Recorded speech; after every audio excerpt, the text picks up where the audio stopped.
Today we're going to do a Welcome to brain NHED's surgery. virtual deep brain stimulation surgery. My name is Dr. Vanessa Mai, and today I will be showing you the 5-step process of helping a patient with movement disorders. Are you ready? Yes.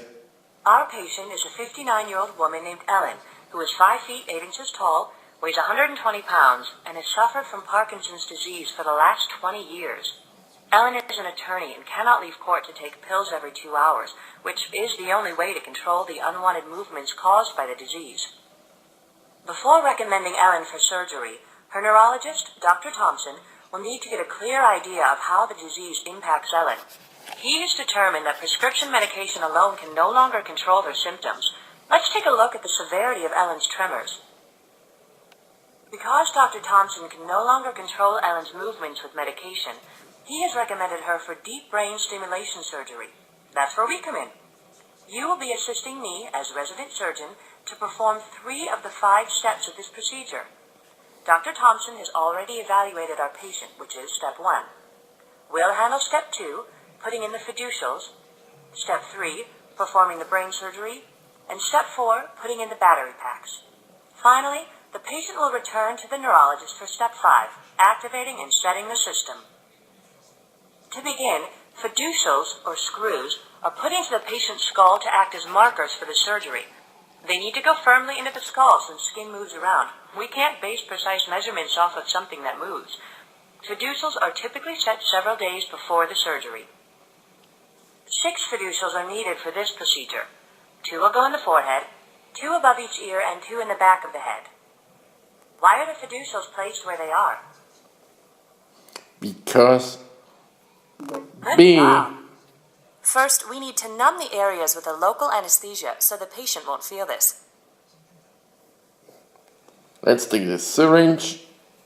Inject the 6 locations with the local.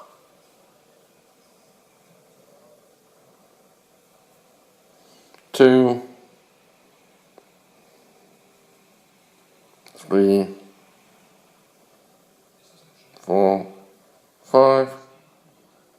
Pick up the scalpel and make a small incision where the fiducial will go.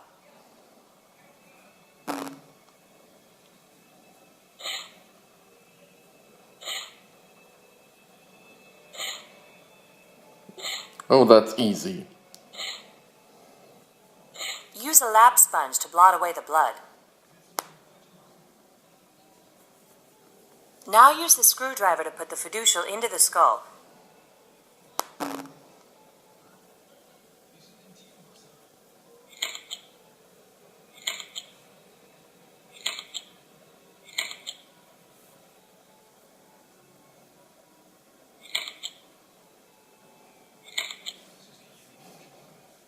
Now the patient will be sedated and undergo both a CT and MRI scan. These 2 scans will be used to build a very detailed 3-dimensional picture of the skull and brain. The fiducials you put in earlier will be used as highly accurate markers during the surgery. We will be using a global positioning system, GPS, which helps plan our surgical trajectory in advance. The computer will combine the images and help us locate the subthalamic nucleus, STN. Take a look at this image. We are targeting the subthalamic nucleus on both sides of the brain. Okay. Let's plan the trajectory for the first side. Select the color of the trajectory that you think would avoid the possibility of brain damage. Great job! Yeah. This is a good trajectory to the target. It doesn't go through any sections of the brain that would be permanently damaged by the probe. Well, I'm perfect. Now we have I'm mapped the pro. trajectory to the target. It will be saved in the computer for the day of surgery.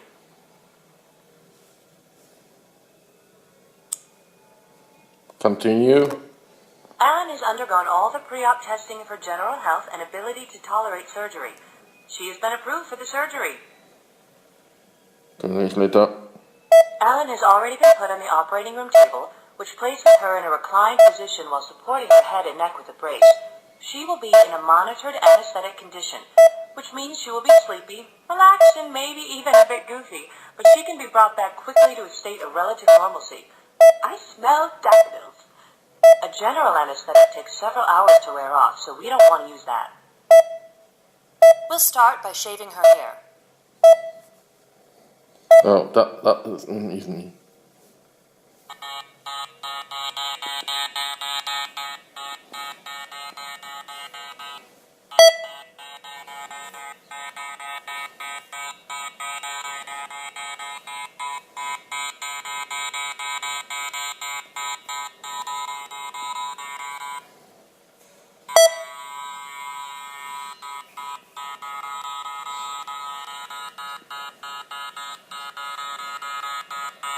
That one's not so easy.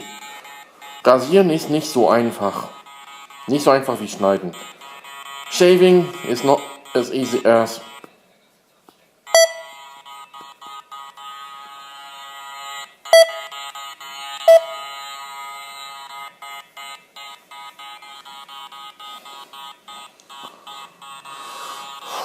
Oh, it takes ages.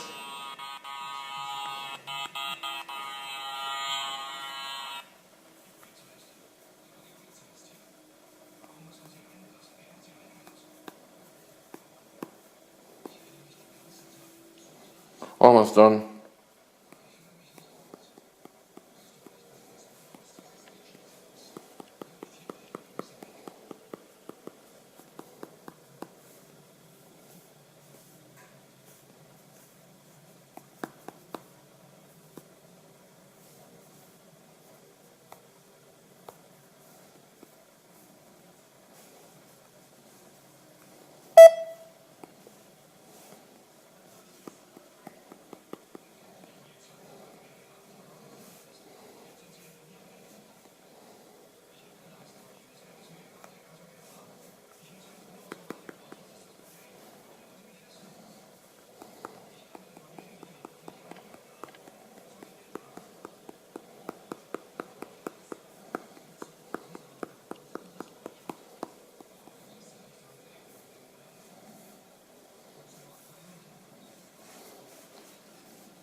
Oh, das dauert. Takes ages.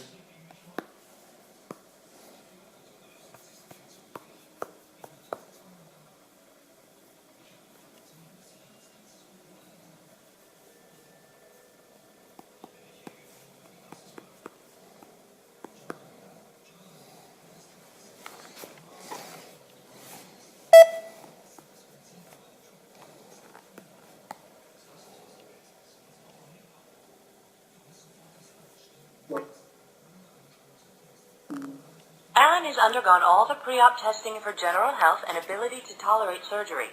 She has been approved for the surgery. Ellen has already been put on the operating room table, which places her in a reclined position while supporting her head and neck with a brace. She will be in a monitored anesthetic condition, which means she will be sleepy, relaxed, and maybe even a bit goofy, but she can be brought back quickly to a state of relative normalcy. I smell daffodils. A general anesthetic takes several hours to wear off, so we don't want to use that. We'll start by shaving her hair.